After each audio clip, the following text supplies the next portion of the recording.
Welcome to the bold analysis. I have missed you. On Saturday, I did not produce any video. That was yesterday. Yes, because I also had to come up country, County 041 of Siaya. Yeah, we were also here to attend a funeral by just for one of us here. Remember, a very senior member of this channel, by the way. So we decided to come with the family huku. This pia tuomboleze now. But on Friday night, the Deputy President Rigathi was hosted in Citizen TV. And that explosive interview saw an irritated, angry second in command taking on the screens in full glare of cameras to tell the country what, according to him, the nation needs to know. So the man from Madeira, touting himself as the truthful man, did not shy away from saying that something is wrong between him and his deputy. But of course, I could not analyze that video by that time. And I decided then to pay attention and go behind the scene and just look into what was behind it. What was behind that interview? And what exactly was the mission of the DP going out there? So I will analyze that interview. I will analyze it on twofold. One, I want to look at it. I want to analyze that interview with the media eye. With the media eye in it. Then, I will also try to break that interview. The second bit is about how Ruto has reacted, and then we'll be finished with the mission behind that DP's interview. So I believe if you watch to the end, you'll see how they tally, how the congruence between the three aspects that I've mentioned. Kindly subscribe to our channel, click the notification bell, and like our videos. Thank you very much for supporting our podcast and being a strong member of this channel. Ladies and gentlemen, that interview, there were two options. The first media there were three options in it. There was supposed to be a round table. That was the initial plan. Supposed to be a round table that will bring together KTN, Citizen, and NTV.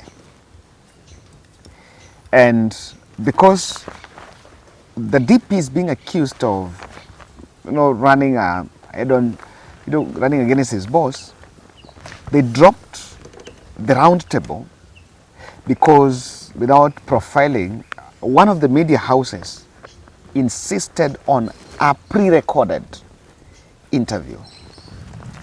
So that if it's pre-recorded, but the DP's handlers also know very well that a pre-recorded interview can be edited. Pre-recorded ni ile mna shoot, then you come, edit, then you run the promo, then you run it at some specific time. Then the interview was supposed to happen on Tuesday. Yeah, so that is what we're actually getting, that the interview is supposed to happen on Tuesday. But because of that, it could not happen. So the first decision that was made is for it to go live. And the other one here is about the media house, Citizen TV. Citizen TV is the leading TV station in Kenya. With the numbers, the citizen numbers are overwhelming. So for them to give the deputy president that, there's another concern in it.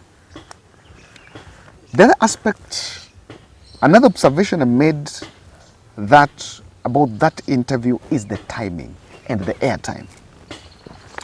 I've worked in newsroom and I can tell you for programming, amount of money that the mainstream media makes within between 8 to 9.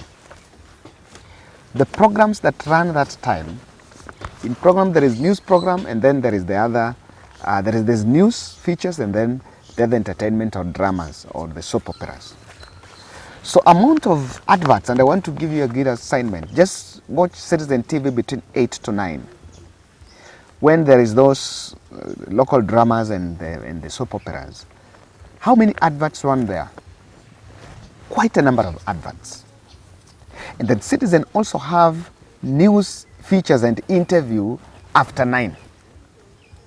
So the decision to fix Rigathi interview from 8 to 9 tells you very well that there was a huge resource mobilization for the Citizen TV to give the deputy president that airtime.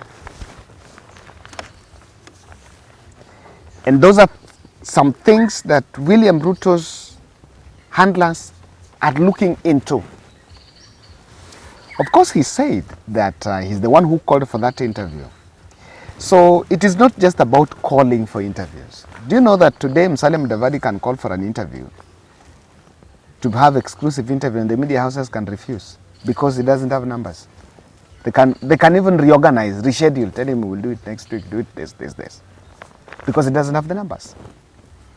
So the scheduling and the timing is very critical. It paints a clear picture that to give the deputy president nearly 2 hours from 8 and suspend programming from 8, well, you have programs that you can do. There is explainer that happens after 3 p.m., after 9 p.m. News bulletin. The timing is critical, and it shows you that there was an agenda behind it. The other observation is the deputy president emotional connotation when he was explaining how William Ruto has isolated him.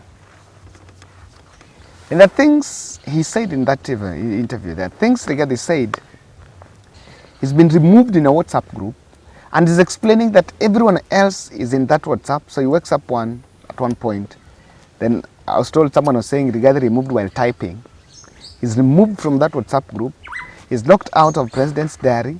He doesn't know where the president is, and so he has to run his own ideas. And then the State House team ran tweets and some propaganda stories on isolation with the president.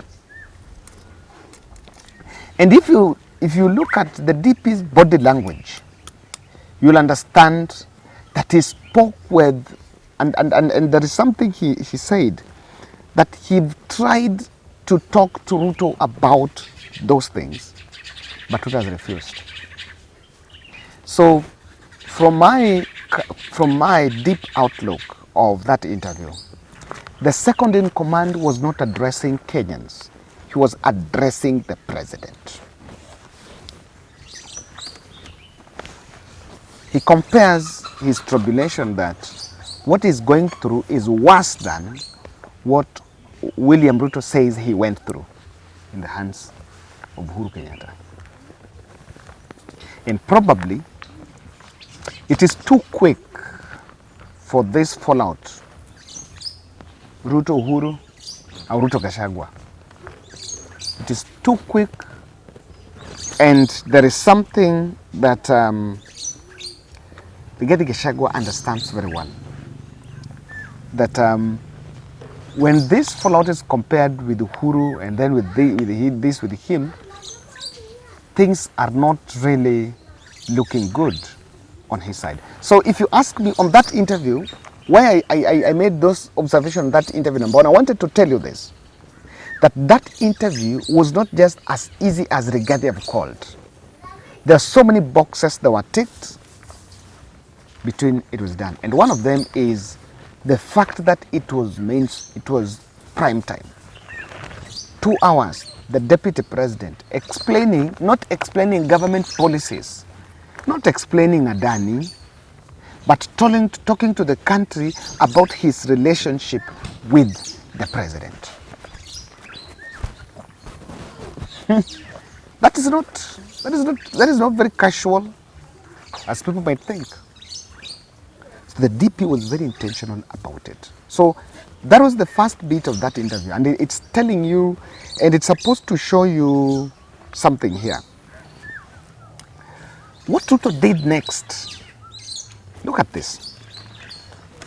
I was reading one of these stories here that the president reached out in a very heated verbal exchange with the deputy president's handlers. They did not call the deputy president direct, but they reached out to the deputy president's handlers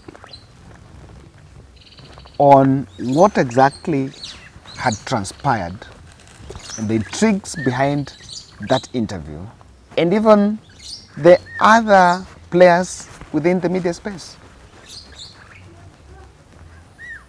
Because the State House team feels that what the DP is doing is a well choreographed interview with the other players involved. DP's handlers team dispatched, even by the end of that interview, some of the members of the crew were even afraid of leaving the residence. Remember initially, I forgot about the venue. Initially it was supposed to be done at Rambe office, and it was supposed to be morning, but that did not happen. Now that was the first interview in Citizen since he became the deputy president. And what it shows is that the Citizen who are running a good pilot, they're going to look at those numbers.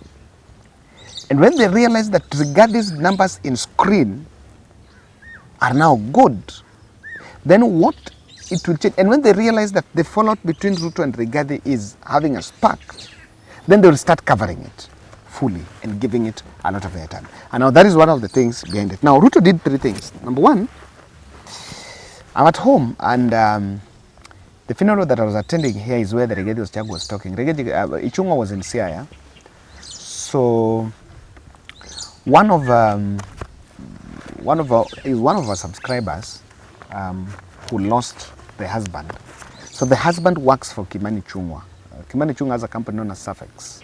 So the husband used to work for Suffolk's. Then the husband died.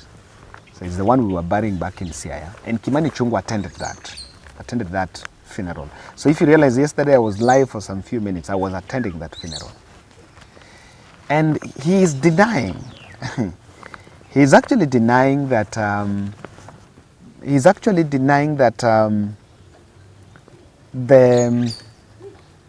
there was no impeachment against Rigathi. So yes, there are two things that he did. He unleashed two messages.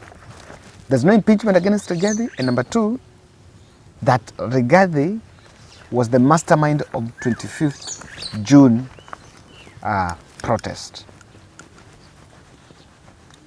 Now this one aimed at and when I look at it, there is no change of tactic. They're still going confrontational. And Rigathi realized that he was speaking in rallies and the church events, but had never gone to media and speak direct. So he decided to take it to media direct. So those two messages, Ruto is denying, I don't want to impeach Rigathi. Ichung'wa said. But then Ichung'wa was here. Just one observations I made. He came here with a chopper in another school known as Papendale Primary School. So he came here with a chopper. He was there for some few minutes, then was given airtime. So he said he had known that gentleman for close to 25 years, but he had never stepped to his place, but that gentleman knows his place. So he tried to throw in the broad-based thing, but the public who are not buying in. You know, sometimes I like attending, because when you talk, we want to see what the public is saying, but the public were not buying those broad-based things. He was saying, I'm here, I'm a Kikuyu, the guy who we are burying is a Luo, he's worked for me for 20 years, So I came here to stand with him, blah, blah. And then he said, now this is what we mean by broad-based. And after saying what he means by broad-based, people were just staring and people did not buy in, by the way. But then he need to end his speech because people started telling him about the taxes and church ya kanisa and this and that. And so there were so many other issues in it. So that is the first thing that Ruto has done. He has unleashed Ichung'wa with two messages. Sema hatutaki impeach. Number two, he was the behind it. He is still taking confrontational approach. Now the other thing is, the State House team seemed to still have declined to include the Deputy President in Ruto's plans. On Friday, the very Friday when the President was leaving for United Nations General Assembly in New York, he was seen off in the airport by the other officials, his new linkman, Nexus, Kithure Kindiki, and the others, but the other team who are there, they did not get him. So there is another observation that we really made, that despite of the Deputy President crying out that sorry guys. So despite of the Deputy President crying out that has been left out of the JKIA escort, the President's team still are not picking up, and they're not still adding him in. Now, the other issue is the Twitter battalion and the ODM battalion. Now, the ODM battalion are big hypocrites. Huh? The governor of Homa Bay, Gladys Wanga, who is the chairperson of the ODM party, is saying that Rigathi Gachagua took 2 hours talking about personal issues, where DP is rattled as allies, talking about personal issues at the behest of national interest. And I'm saying Gladys Wanga is, ODM should not just be those big hypocrites. Why? Since they had those broad-based mongrel they formed, they are never talking about issues. Instead of even them calling a press briefing to talk about Rigathi interview, they should have called press briefing to ask the president to give money, to give counties the cash. Those are the issues. They would have spoken, they would have called a press briefing to explain why their database from NHIF to SHA and some people can still not get covers, can still not be covered. Those are, and so they call a press briefing and blame Rigathi for talking about his personal difference with Uhuru Kenyatta, with William Ruto. And I'm like, that is hypocritic, because themselves, they can now school Rigathi for talking about his personal difference with Ruto. But ODM party is very quiet. While the 3.5 billion cherry fund for coffee farmers in Mount Kenya, it has not been given out. The president is launching ghost projects here in the Nyanza, and they are all quiet. But when Rigathi is calling that preface, that's why they descend on Rigathi. And I'm like, no. They should also not call, now because they believe that is not a matter of interest. So they should also not call a press briefing to talk about it. So I saw that, and it's part of trying now to push Rigathi. And I'm feeling, I'm amongst the Kenyans that don't really like Rigathi Gachagua's leadership style. That abrasive and combative approach, quite a number of us don't like it. But what we must also agree is that this country is a country of rule of law. We cannot suspend the constitution based on emotions. If there is a sufficient ground to impeach, that is it. People voted, that is already one ticket, it is inseparable.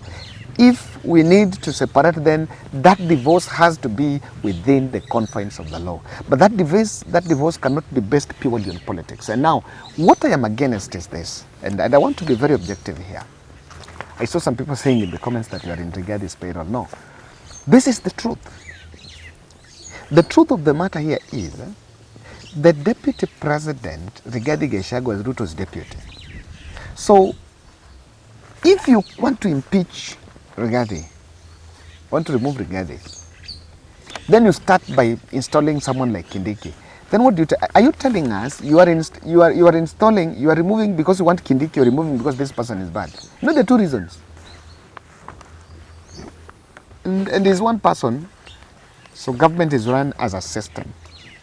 So what exactly was the mission of that interview? Why the president got disappointed? I want us to look at that part. By the way, I told you this I wanted to break this pole so that you get to understand what I'm saying. What was the mission? And why Ruto's team got terrified and they were caught off guard by that interview. Number one, Rigathi is plotting to go against Ruto head on. In fact, I can tell you that Rigathi ameanza pole. Even Ruto started that way. Ruto started those interviews. They started that way. By the time we'll be getting to mid-2025, of course, I think it's too early. Just 2 years. Na hii mambo ishaharibika. But by the time we'll be getting to 2025, Rigathi will be taking the microphone and telling the president head on. Ruto is terrified because Rigathi is already setting the tone of his departure, and it seems he wants to depart in style. He wants to depart in style.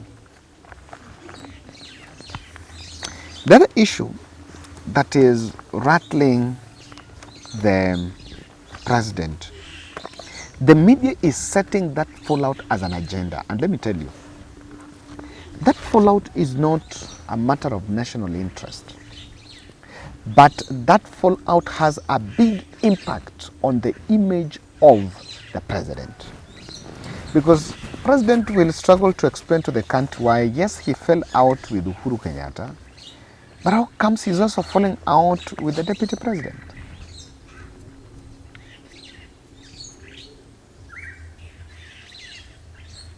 You know, yes, he's falling out with the other person, but how comes he's falling out with the deputy president? Because to me, that is more worrying.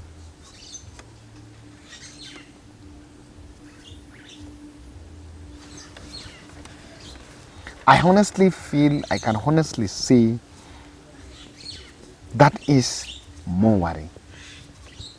And people will start asking that question. Uhuru alikuwa mbaya na sasa Gachagua? Uhuru was your boss. Saizi umekosana na junior. Ile time wewe ndio ulikuwa junior. Sasa wewe ndio unakosana na junior. Is it now, are you perfect? Some people start, is that route also perfect? You know, we are also just entangled. We are made to think because Kindiki is good. So we remove Rigathi because Kindiki is good. But is Ruto also good? And I agree that hata Kindiki watakosana. Now, Mount Kenya oligarchs could be coalescing around Rigathi. Now, that is one thing. And that is why I started by telling you that interview. There are so many boxes were ticked. Timing, venue, the questions, response, the airtime, and the format, live or pre-recorded live. So many boxes were ticked. And with that, it's very clear that Mount Kenya, because that newsroom is, that citizen is owned by a Mount Kenya billionaire. The issue, another two aspects here is, in the run-up to the June 18th and 25th protest, Rigathi Gachagua and Ruto were not seeing eye to eye. That fallout has also started while there's a plan to replot the June 25th protests.